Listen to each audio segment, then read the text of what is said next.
we're here in Bristol, and I have somebody with me today. I've got Heath Bunting, artist, nutter, everything online and everything. You can check him out online. He's got a history online.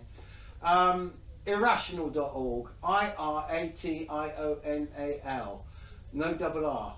Okay, just a single R. Irrational.org. That's his big sort of like corporation, I suppose you'd call it. He's an artist, and he's going to talk about his latest art project. Thank you very much. Good morning, Heath. How are you? Hi, Jim. Yeah, we're mates, by the way. We're old mates. So I'm going to have to get in. Mind your feet. I don't want to stuff your toes. Right. Okay. So right, Heath, the floor's yours. Okay. Well, hello. Yeah, you wanted to talk about the exhibition that I had in Berlin recently? Yes. Yeah. Okay. Stars. Yeah. Okay. Yeah. So I think most people I know in this kind of scene, I'm assuming your audience is kind of like interested in truth, like kind of truthers of some kind. That's what we're all about. Well, kind of, coming it from different angles, whether you're a flat earth truth or whatever, yeah. So I think it was about six years ago, or maybe longer, I just wanted to really put some effort into understanding how the world worked. And because you kind of have a rough idea, and some years you may say it's all the Illuminati, or other years you kind of say, well, it's all this, everyone's kind of coming from a different direction, but there's no kind of unifying conspiracy theory. Yeah. There's nothing that can really, unless of course you kind of go have a bigger theory, Yeah. And so after a lot of study and a lot of thought, especially observing these kind of hot areas, like somewhere like Palestine, and these kind of events like 9/11, I kind of realised that the main kind of driving force, the main problem in the world was imperialism. That's my kind of analysis. So, not that it's always wrong, but it's particularly wrong now because the rule of law is mostly focused on the individual and also the state. So anything that kind of is in between those kind of packages is generally an area of kind of lawlessness. So if you looked at empires maybe before the nation state was codified, by the kind of at the same time the United Nations was formed, and before that as well. The United Nations, that's post-Second World War, isn't it? Yeah. Yeah. So, but if you looked at maybe the British Empire around at that time, or other empires, there may not have been this kind of codification of nation states, but now there is, and there has been for 80 years or so. So the thing about the rule of law and the codification around the individual and the nation state is that it provides protections for these organizations and people. So anything that wants to exploit vulnerabilities has to be of a different scale. So for instance, the United States of America empire falls out of that kind of scale. It's bigger than a nation state. Mm-hmm. So that enables it to skirt around the rules that govern nation states. So also by default or implication, something like the United States of America and empire will have to resort to lawlessness to exist. We were talking about the social credit in China, weren't we, yesterday? Yeah. Where if you're downgraded, what's your option? When you can't even catch a bus, you've got to be a petty street criminal. Yeah. And the next stage of that is you're incarcerated. So when you realize that imperialism is organized crime on a supranational state scale, and as organized crime, it doesn't have any recourse to lawful behavior, and also it will attract criminals. So then you kind of start to think, oh, okay, now I understand why the kind of key partners in the United States of America and Empire, United States, the UK, Saudi Arabia, and Israel, why they're all lawless states, or behaving as rogue states. As rogue states. We're talking about internationally here, and domestically as well. You're talking. Well, in times of boom, when the empire's going well, you could probably say, well, internally, it's a safe haven, and it's everyone else outside the empire's getting fucked, on the periphery.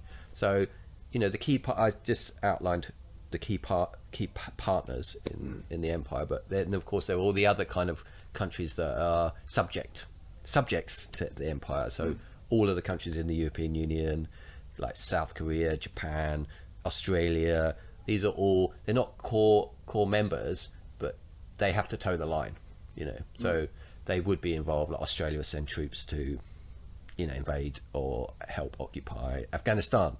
I didn't know that actually. So did Australia send troops to Afghanistan? I'm pretty sure they're involved in these kind of imperial, in the managerial stage, I'd say. So when you realise that it's basically an organised crime syndicate, and that they have no recourse to legitimate business, then they have their only options are lawlessness, criminal kind of behaviour. So a very clear, good example of that is drug cultivation and trafficking from Afghanistan.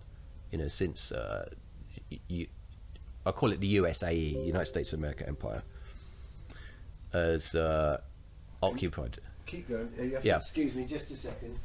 We're going to have to. Gonna have to edit that part out. I'm being censored. We'll leave this in. We're doing a straight form. Oh, you're running out of power, are you? Yeah, I'm running out of power. Yeah, as usual. Where on earth is that gone? That's there. That's there. Oh, there it is. I do apologise. Somebody forgot to plug the bloody PC in. I will edit this bit out, actually, to be quite honest, because nobody wants to watch this. Yes, it's your ear, Jim, they're seeing. Oh, God, if I put it back this way and come over here. Oh. Thank God for it. And we're back. Sorry about that, people. Yeah, we were running out of battery. Anyway, Heath, where were you? Yeah, so I was just giving an example of Afghanistan. So since NATO has occupied Afghanistan, the cultivation and the trafficking of opium has gone up by a factor of 10. And they kind of make out that's a mistake. So the reason they went in there was because of the it was a lawless place that was growing drugs. It was supplying drugs to the. Well, it wasn't lawless. You had the Taliban there, who had their laws. You may not agree with them, but they had quite strict laws. Sharia law. Yeah, they had quite strict laws. Yeah. And but they were supplying drugs on the black market. Well, Taliban were against. They're against opium. Right. So they were shutting that down. So obviously that was upsetting people further down the supply chain, And there were other reasons as well for invasion of Afghanistan. I think there was an energy corridor that the Taliban were refusing. Right. So that whenever there's for an invasion, you need multiple interests and multiple actors for it to happen. And I think Afghanistan was a good example of that. But one of the main factors was the supply of opium to the West. And then of course there's other kind of. So how is this opium getting out? Does it go onto the streets in the West, or does it go through Big Pharma, or does it? I think it's street. It's a complete black supply chain. It ends up as heroin on the streets of wherever, New York or London or Bristol. So it's opiate for the masses, literally. Yeah. Right, okay. So that's one example. But then you there are other kind of really dark kind of criminal activities that pay for the empire. Another one of these is child prostitution. There's been kind of rumblings, trafficking, there's been rumblings of this in the UK for it's probably 10 years, isn't it? When people have started to say, well, there's all this evidence and there's maybe a bigger picture. There's kind of You're talking about child grooming gangs and things like that. well, that's more recent, but there was the whole. Well, I think there've been the three. child grooming gangs have been going on for 30 years. Yeah, but it's been exposed recently. Yeah. You know, but I think there was the kind of rumblings maybe 10 years ago that the kind of top establishment were involved in kind of paedophilia somehow, and then that was some kind of deflected onto this aging celebrities. You know, Yes. it's like so that people weren't pointing the finger at you know, the royals or the bankers. It was Jimmy Savile. And Rolf Harris. Yeah, so they were the fall guys. They were doing it, as far as I can see, because I met Rolf Harris and immediately I thought, bad guy. Bad guy.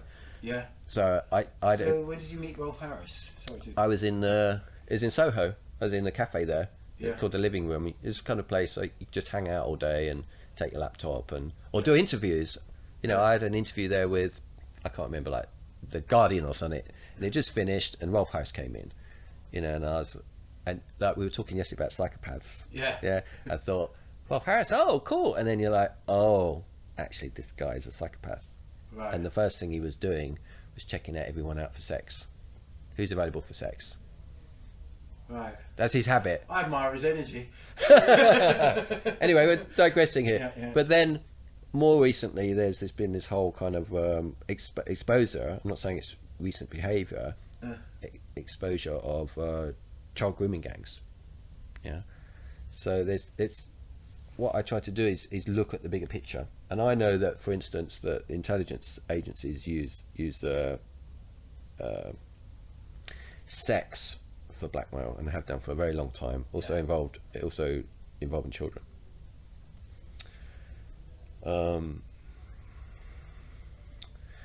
So, and the third thing that interests me, because also I've had personal experience, is organ harvesting. So Is that from dead bodies or from live people? that's from vulnerable people. Yeah, people don't get poor or dead because any other reason other than they're vulnerable. Right. You know, so I always think, are you vulnerable to any of these things, like being a victim of any kind of crime? Yeah, if tick the box, yes, then you're going to get fucked over. So, you know, you're not poor because you're stupid or lazy. It's because you're vulnerable and people can take things from you, whether it's the state or whatever. And it's the same with vulnerable people in these kind of zones of conflict or post-conflict. So I was in Kosovo in the late 90s. I was working with the Kosovo Liberation Army, running their radio stations, Yeah. and then doing maintenance and trying to build a TV station. You know, I was just interested, and it's exciting, you know, to go and do something where, because you know, you run a business, employ dozens of people. It's a grind, you know. But you don't. There's no these kind of points of achievement you can say. Like today, I went in and I built a whole new thing. Yeah, in a conflict zone, you can go in with a transmitter and you can set up a TV station, and suddenly the whole region's got a radio station. Yeah. Yeah. You've done it. It's an obvious achievement. So as a kind of ambitious and younger person, these kind of offers that come to you, they're very appealing. You know, I was offered actually to work in Afghanistan with the Northern Alliance with Massoud, who's coincidentally assassinated. Yeah. Just before I was supposed to arrive there. So I was lucky, you know. But anyway, I digress again. It transpired that the people I was working with, staying in their building, were involved in the harvesting of organs from the people that they had captured, the Serbian police and the Serbian military. Can I ask you a question? Sorry, you say harvesting of organs, so what do? They kill them? No, they take them to somewhere. Yeah. Like, I think it was Albania. They have a kind of, you know, DIY medical facility. They keep them alive for as long as possible, but they take them apart bit by bit until they've got buyers. Right. So Yeah. they get their blood group, they get their... So you'll wake up, you know, you're a prisoner of war or whatever. You wake up and your kidney's gone. Kidney's gone, but you're still alive. Yeah. Yeah. So all you are is just and they sell these organs on. Who do they sell these organs to? To anywhere in the world, is it? I think I'm not a great expert on this. This is just something I was involved in on the periphery. I think the main marketplace is Turkey, and the main buyers are Israel and America. Right. Okay. Yeah, that's from what I kind of. That's what you've gleaned. Yeah. So You far. haven't got hard evidence to prove that. Yeah. Yeah. So we're talking about organised crime that not only profits, but to sustain its activities, sustain itself, because all organisms need to sustain themselves. They're involved in drug production and trafficking and selling, organ harvesting, and trafficking, and child prostitution and trafficking. So just three things. They're more these like classic kind of organised crime kind of activities that are used to maintain organised crime gangs, networks, or syndicates. Because you need money, don't you, and everything like that. And also the people that are involved. That's what, crims. and they want the money. Yeah. One way or another. So I've become very interested in the links between the USAE, United States of America Empire, which includes the United Kingdom, and these kind of activities that on the kind of street level or field level. Yeah. Yeah. So, and the main reason I've been interested in that is because it's very important to be able to draw an arc from local people's experience to global issues, and it's very, very rare that you can do that, to say that what's happening in your neighbourhood, your council estate or wherever, is a direct result of international criminality. Yeah, because we see international criminals on the TV all the time. They control the media, and they do say blah blah blah, but they're doing something else, and it has a direct impact on our neighbourhood. So a good example is Tommy Robinson. Right. Yeah. So Tommy Robinson grew up in Luton. I grew up in Stevenage. So I kind of understand where he's coming from, and he from what I can tell, he noticed that there were these organisations that were involved in criminal activity that somehow had immunity. Yeah. So they were involved in maybe drug dealing, maybe involved in child grooming, maybe involved in exporting people to go and fight abroad, kill citizens, destabilize nation states, and they weren't prosecuted. In fact, they were supported, especially when they came back and they were so obviously guilty. Yeah. So for me, I have got no in on that at the moment in terms of child grooming, but the work that I've just exhibited in Berlin is touches on organ harvesting, and because it's focusing on the white helmets. The white helmets. Yeah. So this is a very long introduction. Yeah. But now I can tell you. This is a short form interview. Yeah. We're going to do. Yeah. So. Yeah. But if you're talking about local and global issues and everything in between, you can't put it into like short form. Yeah. You can't. Yeah. Can't be sound bites. Can't be sound bites. No. And also, you can't be sure. You can't be 100%. You can generally say, I'm pretty sure this is right. I've spoken to these people. I know this happened. I look at patterns. So the work in the gallery in Berlin was an attempt to take a global issue, Syria, the destabilization of Syria, and bring it back to a local level, but then also to somehow indicate that it originates from local situation. So there's this sustainable loop. That's another thing. It's one of my main projects now, is looking at sustainability. And so you don't normally think about organised crime as sustainability. You think about green issues as sustainable, but so the white helmets were set up by British military intelligence worker, and they promote themselves as being grassroots local people in Syria who are rescuing people from bombed buildings that have been bombed by originally the Syrian government, and then later on by the Russian military. So they're the good guys. They're kind of fathers, and they work, they're mechanics, and They're heroes. Yeah, they're heroes. Yeah. And they're doing what any Heroic people would local do. people would do when a building gets blown up. They go and rescue the people. Yeah. And also, if it's not a standard ordnance, if it's a chemical weapon, then they go in and put their lives at risk, and they go and rescue the people, and they douse them with water or something. And of course, this heroism, inspires the global community, and so the global community is interested, and there will be reports about them, about these heroic men. We all like to hear about heroic men who are doing this, and then this will be in international media. And when it's suggested that it's the own government of the people who's doing it to the people, there's international outrage, and there's a call for kind of international. Unless it's France. Yeah, and so they've been involved in for whenever the White Helmets have said there's been a chemical weapons attack in Aleppo or something like that, the West have called for, or actually have instigated, military attacks against the Syrian government. Right. So, but if you know the reality that this is a propaganda construct by the British, So you're not going to get this exhibition anywhere in England or Britain?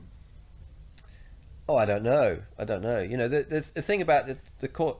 Just to digress a little bit, the core players, the core member states of the United States of America Empire all have specialism. So, Britain, for instance, its specialism is PR. This is what Tony Blair brought for the Iraq War. He made it. He bent over backwards multiple times to go, like by going to the UN Security Council, all this, and the smearing against the Iraqi leader Saddam Hussein, and Britain has this kind of moral kind of pedigree where we're supposedly only do the right things.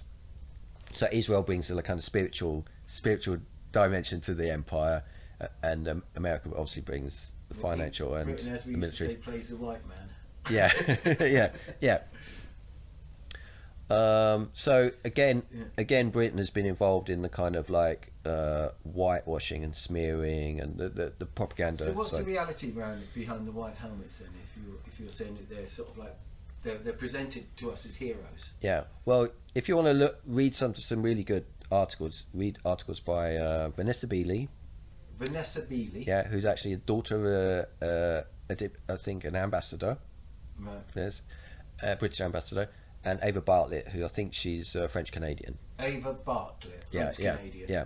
Okay. And they've been there. Vanessa Beeley and Ava Bartlett. Yeah. Not Ava Gardner. Yeah. Ava Bartlett. Yeah. Okay. So if you want to look, some more information about this written, they regularly write about these issues, and they go and investigate.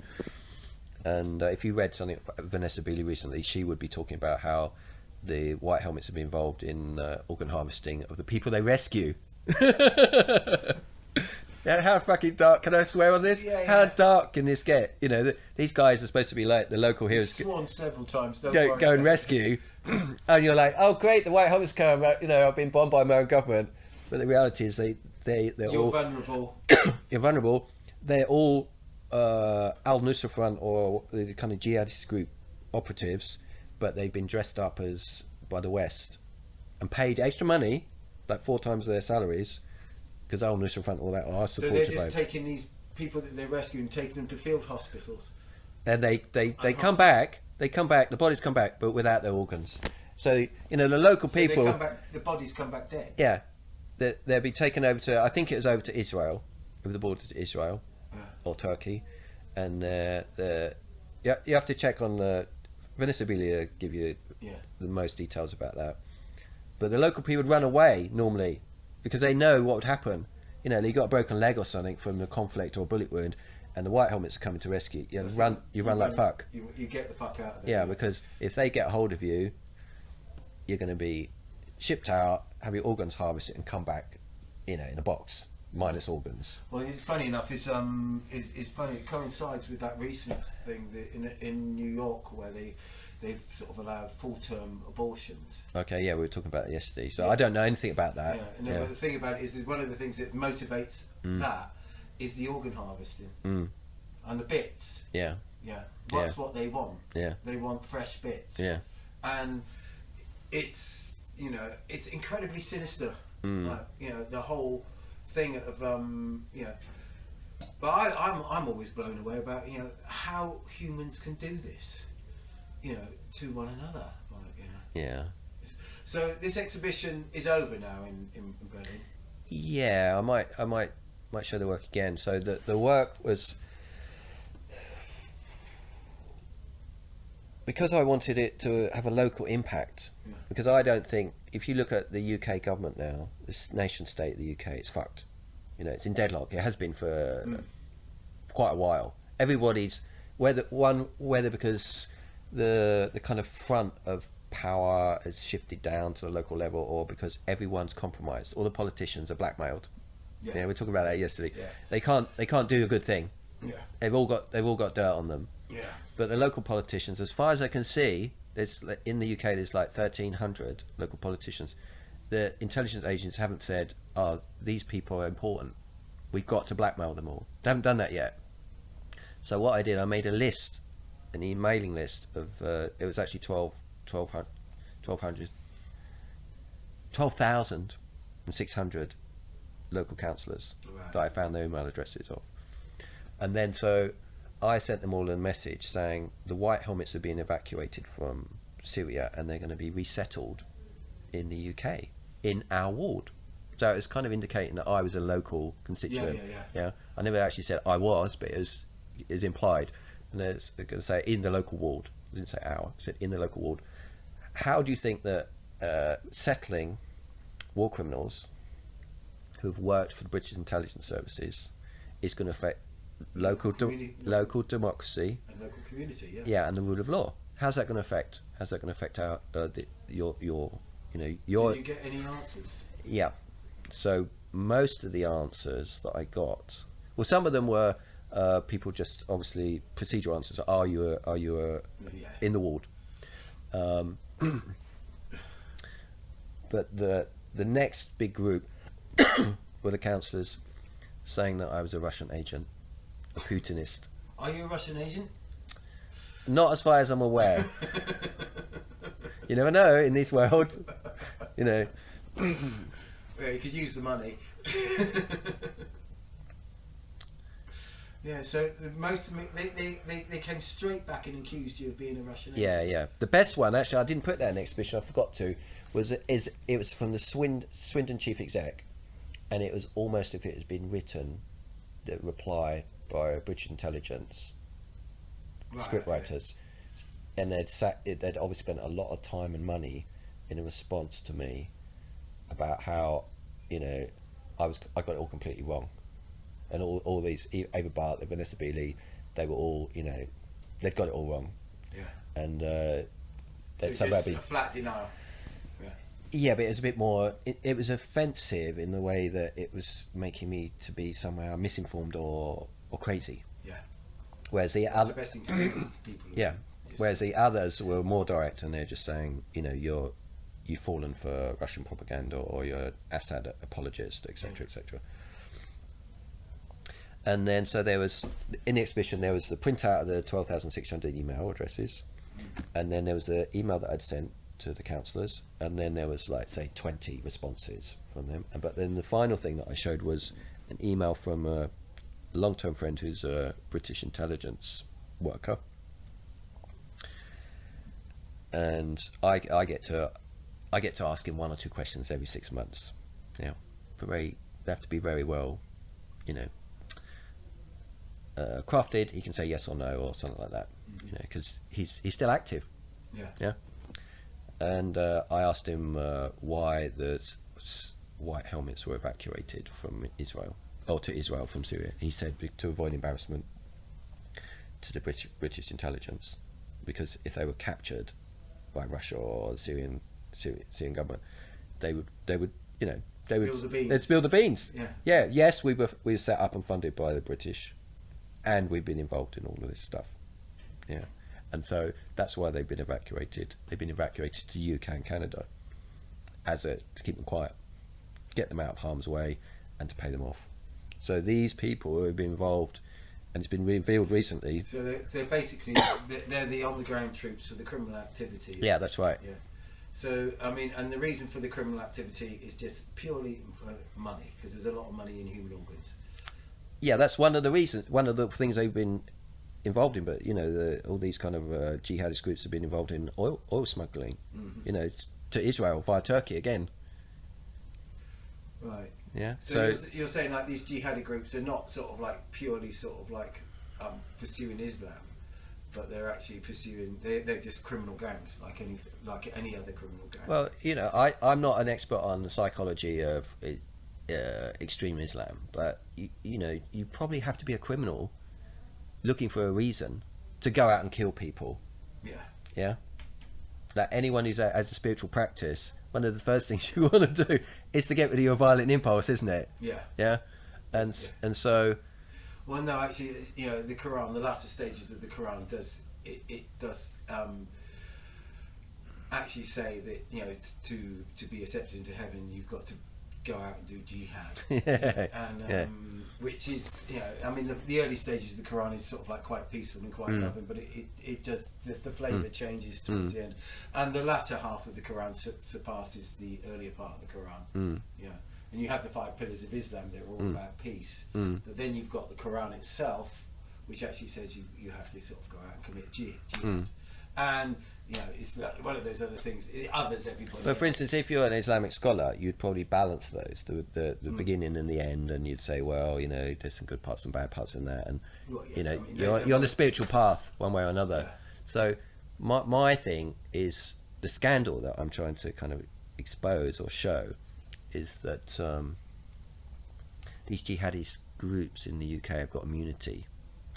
So someone like Tommy Robinson will stumble on that, and then he will be like, Islam is bad and blah blah blah, and there's good and bad in all sorts of groupings. Especially if you then focus on the criminals that exploit from every community has criminality. But the scandal is that I want to show that the British establishment have groomed and supported and created these groups to go and fight and destabilize other countries, because when a country is destabilized, you can steal all its resources, like the Syrian oil. It was being stolen. It's going straight to Israel, and so it's the British state that's facilitated radical Islam on the streets of the UK. It's not just. It suits their international purposes. It suits their. It's actually getting them, the foot soldiers, to go and do their dirty work abroad. Yeah, that's right. So you have all these campaigns of destabilization in the world. Take nation states. Yeah, they're not playing a line in one way, but what you do is you break down the rule of law. Libya is a great example.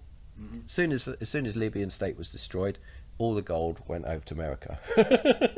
It's stolen. It's stolen gold. Yeah, and then you've got a zone of lawlessness where you can carry on with more. Like slave trade. It's slave. As far as I'm aware, there's slave markets in Libya now. I've heard that, to be quite honest. I've heard that quite a lot, actually. So it benefits all of these criminals on so many different levels. Yeah. But the seed is in your local community when there's a gang that starts dealing drugs. So Tommy Robinson comes in instead of saying, "Oh, look over here, there's all this going on," and basically the powers that be say, he needs to shut up. He needs to shut up because he's getting too close to the truth. Yeah. Not just the truth. He's truth at a very local level. Yeah, that's right. Yeah, but he hasn't got a big picture yet. Yeah. And as soon as he joins the dots and says, actually, it's the leaders and it's the entire establishment in this country that is supporting. The further he goes up the bloody chain, though, the more sort of like, I think, the more he'll realise how much what he's taken on here. Yeah, and it's not just because the UK is just a partner in the empire. Yeah. It's the whole empire he's up against. So the people who are fucking him over aren't necessarily the British intelligence. It might be the CIA. Mm-hmm. Yeah, he's up against the CIA. Well, he's not allowed in America, is he? Yeah, I don't know. Yeah, I'm not allowed in America as well. I am. So you have to look at someone like Tommy Robinson and say, look at the scale of the response that's from the establishment against him, he's really onto something big. Even though he's just like had started off digging around Luton. Yeah. Even in Luton, it's a total scandal. Yeah. And that's the work that I've been, I'm looking for these kind of arcs.